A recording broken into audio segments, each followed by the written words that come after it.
a chilly Sebring. Love this place. One of my all-time favorite tracks. Incredibly challenging, fast, bumpy.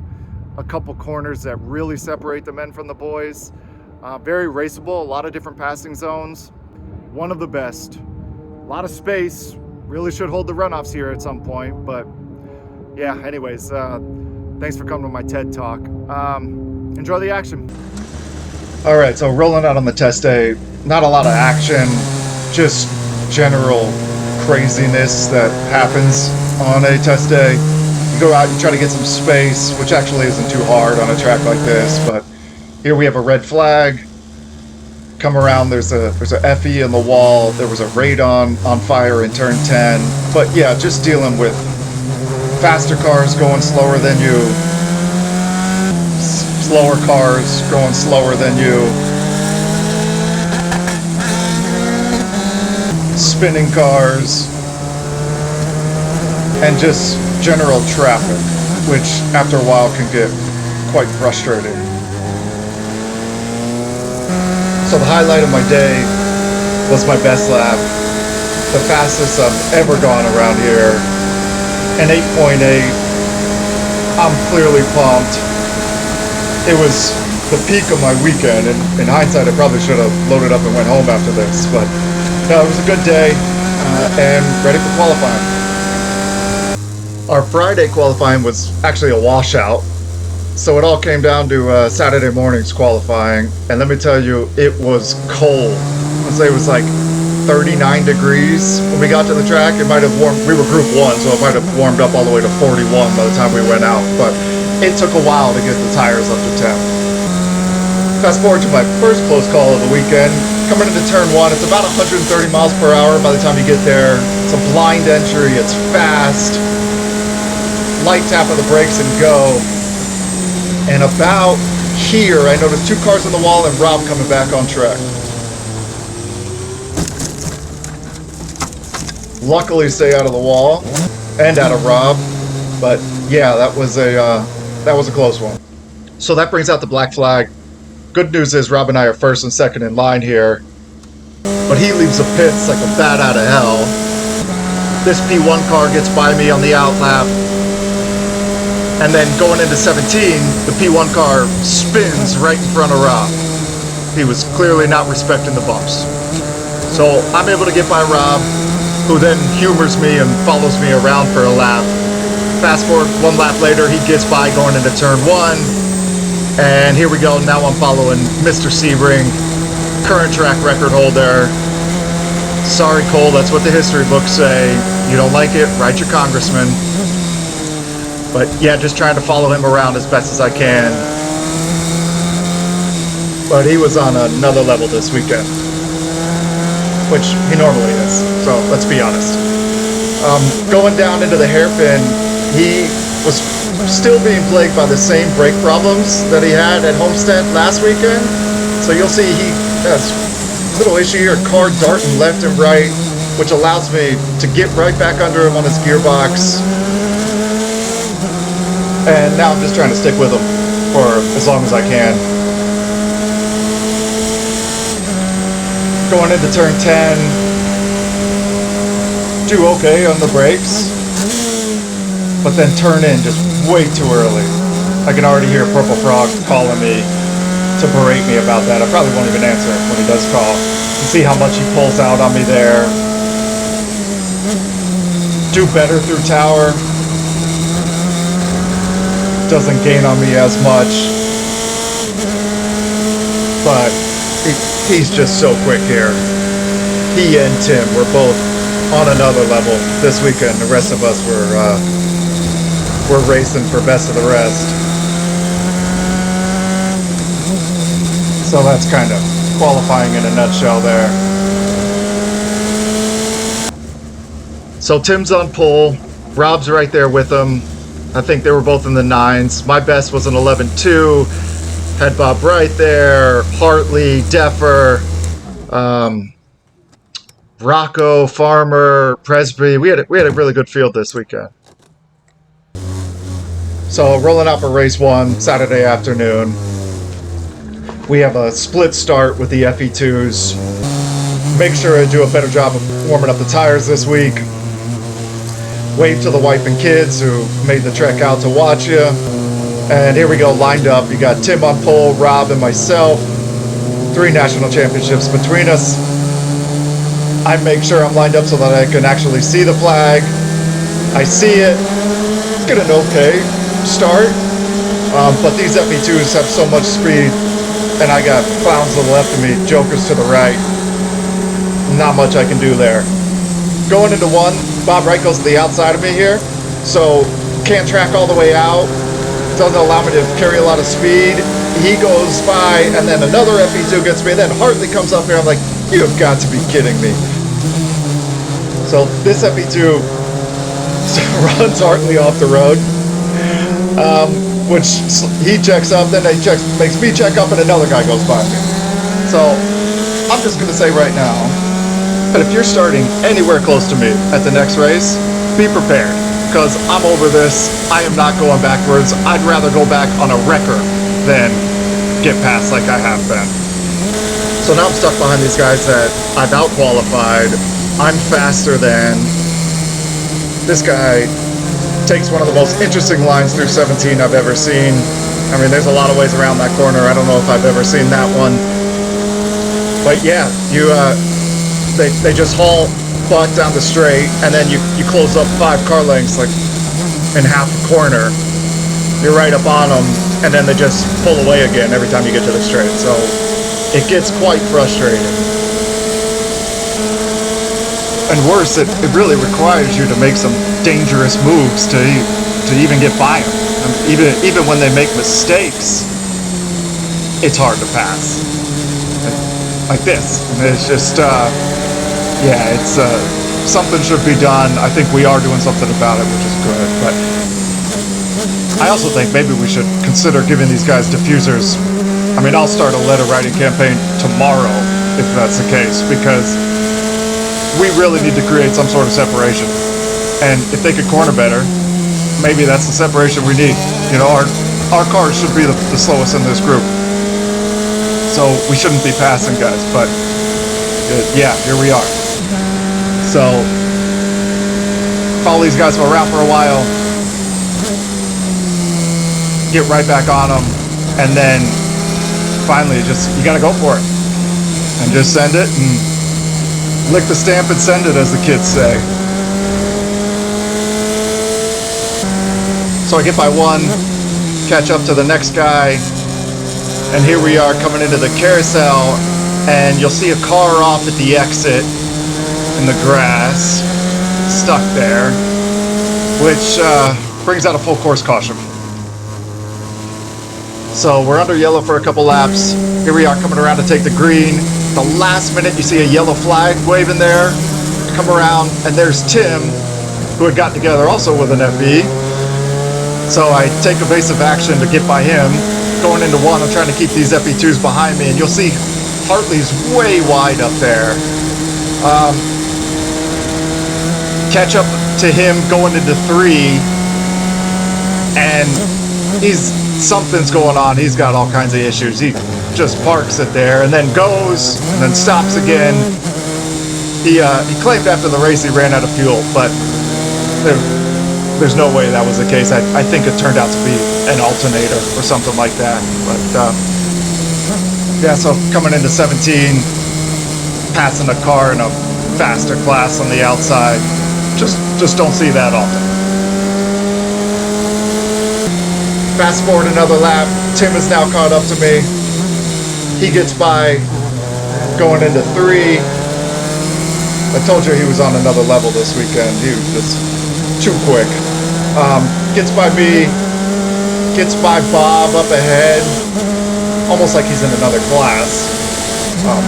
Bob is way too nice there and lets him by. Should have blocked him though. And so now I'm trying to catch Bob. We have a waving yellow going into the hairpin. We got a car off at the exit. There's an FE2 going down the runoff. He comes and rejoins with us. Then I think quickly realizes he has a flat tire or something, so backs out of it. And now I'm behind Bob. Technically not for position, but I'm going for it. Gain on him under braking there. and now I'm just trying to bide my time to see where I can get by. Do well through Tower, get a great run out of it. I'm in the draft. I feather it through here to see maybe outbreak them into 14, but I decide just to stay there. Tim's still struggling to get by the guys ahead of him. Story of our weekend. Get a great run going onto the backstretch, almost too great. In his draft, and I'm thinking, okay, here's my shot going into 17. He pulls out. I think he's going to pass, so I back out of it. But then, for some reason, he pulls back in line. So now I'm just focused on getting a good run through 17. He went a little way too shallow there, I think. So I'm on the power early. I get a good run, track all the way out, hop back in the draft. It's almost a double draft. Here we go, slingshot engaged. And we are 3 wide going into 1, but I have the inside line, so job done. Coming into 17 on the last lap, again I see a waving yellow at the last second. Again, Tim has gotten together with an FE2, and again, almost takes me out. Fortunately, I squeezed through there, take the checker, and P2. Yeah, I'll take it. So, wild race. Make sure you wave to the wife and kids that came out to support you. And yeah, that was a bit of a cluster, but we survived. Rolling out for Sunday's race. We have no split start today. So much further back, much faster pace coming to the green. Get a decent start, but hit the rev limiter there, which isn't great. We have this P1 car going backwards. Hartley's got a hell of a run, but I box him in there. Bob goes to the outside again, but there is no way in hell I'm letting all this happen again. So protect the inside, carry more speed, and finally I get through a start without losing any positions. It's a miracle. Rob and Tim are much further up the road, so I'm stuck behind this train of FEs and P2s, which is going to be interesting. But I also have Hartley, Bob, Deffer, Eric. I think all those guys are right behind me, so there's no waiting around this time. I need to get up and go, so I'm doing everything I can to get by these guys as soon as possible. Which, get by into the hairpin here on the first one, which is great, although I think Hartley follows me through. Coming into 16, and there is a double waving yellow car off right on the exit curbing. There's another one stopped here on the back straight. But we stay green, and we're coming through 10 later that next lap, and there's a P1 car backwards. We get back to 14, still waving yellows. Come around to 16, and now there's safety trucks out there. I am normally all for hot pulls. That one was a little bit past my comfort zone, so thankfully we go full course yellow. Come around the next time. Now we got Secret Service out here. I don't know who this guy was, but must have been pretty important. We stay yellow for 3 or 4 laps maybe. So here we're coming to take the green. Everybody starts to go, but I see a double yellow still out, and I hesitate some, which I shouldn't have done. I should have just went for it, but that cost me. Hartley has a huge run. Probably jump the start. That's what I'm going with. But yeah, he gets by me for 3rd on the restart.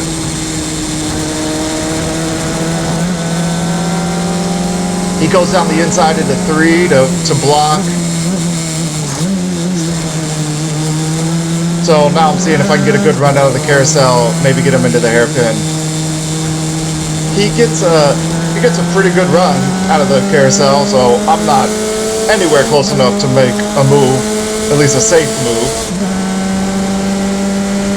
But I know he's watching, so I kind of go down the inside. He makes a really late move under braking.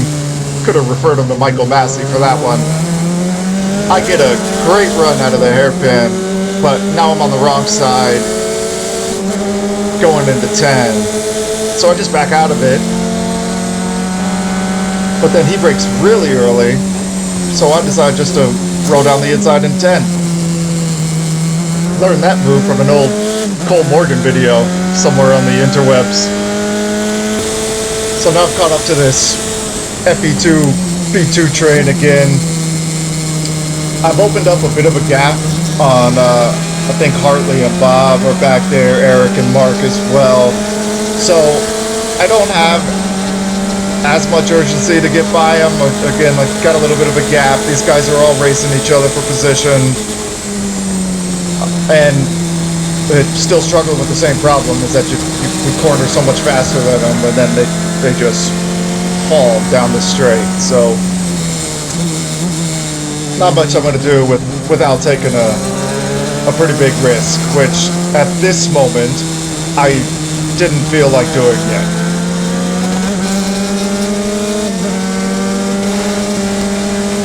However, there's only so many laps you can sit back here and kind of feel like you're really getting held up. Guy goes wide here. I think I'm going to go down the inside into 3. I get there, and he just chops straight across the nose, which lights a little bit of a fire under me. Like, okay, let's, if I can get into this group, I think I can start to make my way up, and then maybe create even more of a gap between Hartley and Bob behind. So coming into 14, 15, 16 here, I think I'm going to get on it as early as I can, get him down the backstretch, get on it a little too early,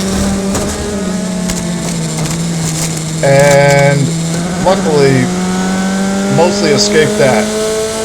Hartley and Bob both go by, and now it's game on. We had been under caution for a while, so I don't know how many laps we have left, but I've got a little bit more urgency now to get by these guys, because I know we're getting close to the end of the race, and I just threw away my podium position there. Going into 1, doesn't look like much, but I have a little bit of an oversteer moment, which forces me to get out of it. So they open up a bit of a gap, but I'm able to close up pretty good going into 3. And now I'm just focused on getting a good run out of the carousel, which I do. I'm right on Bob, got a good draft, and yeah, I'm able to go down the inside into 7. So I got 1 done. Now we just got to get back by Hartley again.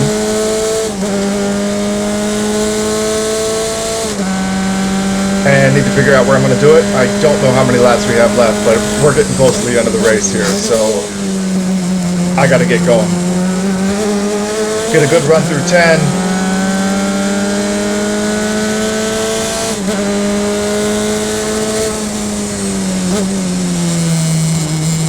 Maybe turned in a little early there into Tower, but again, a good run. I'm right there with them. This track is so much fun, man. I don't know how people don't like this place. Pull up another couple car lengths, maybe going into 14, and then focus on a good run down the backstretch, which I do. Again, get a great run on him. His car's dancing all over the place here. I don't know what he's doing, so I decided just to go down the inside, try and psych him out, and hopefully get a good run through 17 so I can get him into 1. but I take a little bit more of a shallow line than I should have there, and he gets a much better run through 17 than I do. So going into one, kind of been my strong suit a little bit against these guys all weekend. I catch up to him big there. He's got that FE2 in front of him, which I'm sure isn't helping, but he goes down the inside. I don't know if it's to block or to try to get around this guy. And now I'm right on his gearbox. He takes a way too shallow of an entry. Gets loose. Almost takes me out.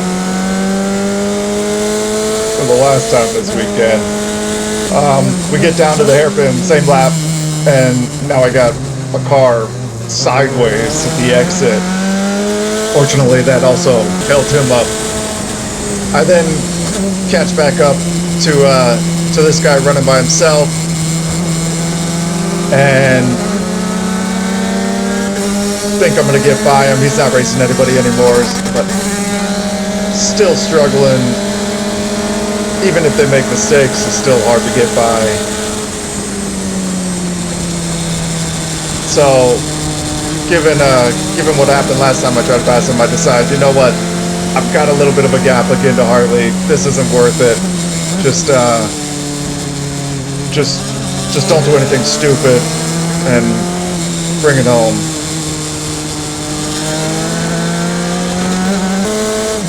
So P3 behind Tim and Rob. Almost threw that one away. And yeah, just thankful to be rolling onto the trailer after those two races.